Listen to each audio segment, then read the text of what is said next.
የበዓል ገበያን የሚያረጋጋ ትምህርትን የማቅረብ ስራ እየሰራ መሆኑን የአዲስ አበባ ከተማ አስተዳደር ኢንዱስትሪ ልማት ቢሮ ገለጸ። ቢሮው የትንሳኤ በዓልን ግብይትን አስመልክቶ መግለጫ ሰጥቷል። ከሰለሞን አሰፌ ተጨማሪ እንከታተል። ህብረተሰቡ የትንሳኤ በዓልን ያለምንም የዋጋ ጭማሪ እንዲያከብር ለማድረግ የገበያ ማረጋጋት ስራዎች በስፋት እየተሰሩ መሆኑን የአዲስ አበባ ከተማ አስተዳደር ምክትል ከንቲባና የኢንዱስትሪ ልማት ቢሮ ኃላፊ አቶ ጃንጥራር አባይ ተናግረዋል። የኢንዱስትሪ ምርቶች፣ የእንስሳት ተዋጽኦና የግብርና ምርቶች በህብረት ስራ ማህበራት በኩል በተመጣጣኝ ዋጋ ለህብረተሰቡ እንዲደርሱ መንግስት በትኩረት እየሰራ መሆኑንም ገልጸዋል። የአደባባይ ባዛሮችን ክፍት በማድረግ ሰፊ ስራ ሲሰራ ነው የቆየው። ይሄው ስራ አሁንም ተጠናክሮ ቀጥሏል።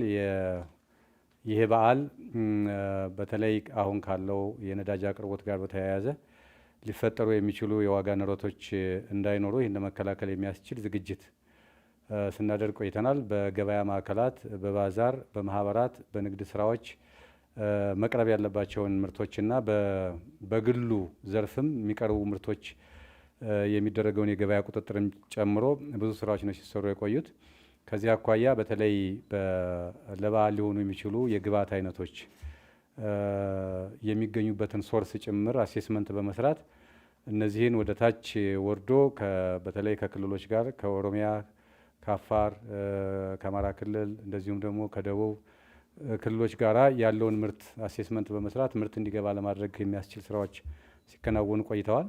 ከተማ አስተዳደሩ በበዓሉ የምርት እጥረት እንዳያጋጥም ከክልሎች ጋር በመነጋገር ምርት በበቂ ሁኔታ እንዲገባ እየተሰራ መሆኑን የገለጹት አቶ ጃንጥራር በተለይም እንደ ሀገር ካለው የነዳጅ ችግር አንጻር ለምርት አቅርቦት ቅድሚያ በመስጠት ትራንስፖርት በማመቻቸት ከኦሮሚያ፣ ከአማራ፣ ከደቡብና ከአካባቢው ሁሉም ግብዓቶች ወደ ከተማዋ እንዲገቡ እየተደረገ ያለው ስራ በሁሉም የገበያ ማዕከላት መቀጠሉን ምክትል ከንቲባው ተናግረዋል። በነዳጅ እጥረት ምክንያት የትራንስፖርት ዋጋ የመጨመር ዝንባሌ ስለነበር ይሄን ምርት በቀላሉ እንድናገኝ የሚያስችለንን ሁኔታ ከፈለግን በኋላ በተለይም ደግሞ ተሽከርካሪዎችን ሞቢላይዝ በማድረግ ነዳጅ በማመቻቸት ምርት ከአዋሽ፣ ከጊንጭ፣ ከቡታጅራ ሽንኩርት፣ እንቁላል የማስመጣቱን ስራ እየተሰራ ቆይቷል። አሁንም እየገባ ነው ያለው። ስለዚህ ለበዓሉ የሚያስፈልገውን ምርት ከመያዝ አኳያ ቀደም ሲል የሰብል ምርቶችን በስፋት አስገብተናል። በሁሉም ማህበራቶች ዩኒየኖቻችን ምርቱን ይዘዋል። የጥራጥሬ የሰብል ምርቶች በስፋት አሉን። የአትክልትና ፍራፍሬ ቀደም ሲል የነበረውንም ዋጋ እጅግ ንረት እንዳይከሰት በማድረግ አሁንም በላፍቶ አትክልት ገበያ ማዕከላችን በአቃቂም ለሚኩራም ባለው ማዕከላችን በስፋት እንዲገባ በማድረግ የተከናወነው ስራ አበረታች ነው። ስለዚህ ለግብይቱ የተሳለጠ ምቹ ሁኔታ መፍጠር ችለናል።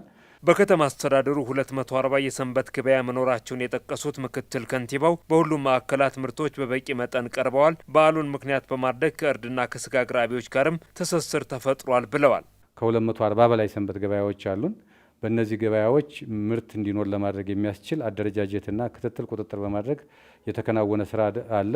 ይሄ ብቻ አይደለም። ከትንሳኤ በዓል ጋር ተያይዞ የእርድ እንስሳ ለማቅረብ የማህበራት በሱቆቻቸው አማካኝነት ዝቅተኛ ገቢ ላላቸው በዝቅተኛ ዋጋ ያቀርባሉ።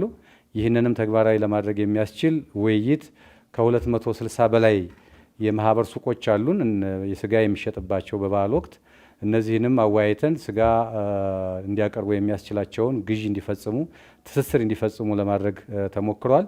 በአጠቃላይ በዓሉ ያለምንም ችግር ህብረተሰባችን እንዲያሳልፍ የሚያስችል የከተማ አስተዳደራችን ብዙ ውሳኔዎችን ወይም ደግሞ ድጋፎችን በማድረግ ለአቅርቦቱም ምቹ ሁኔታ በመፍጠር ገበያዎቹንም በማመቻቸት እየተከናወነ ያለው ስራ አበረታች ስለሆነ ምንም አይነት ንረት እንዳይፈጠር በዚህ ላይ ደግሞ ያለው የሰላምና ጸጥታ፣ የፖሊስ፣ የደንብ እና የንግድ እንደዚሁም ደግሞ የኢንዱስትሪና ማህበራት በቅንጅት ባዛር ከማዘጋጀት ባሻገር ደግሞ ቁጥጥሩን ለማድረግ የሚያስችል ስርዓት ተዘርግቷል።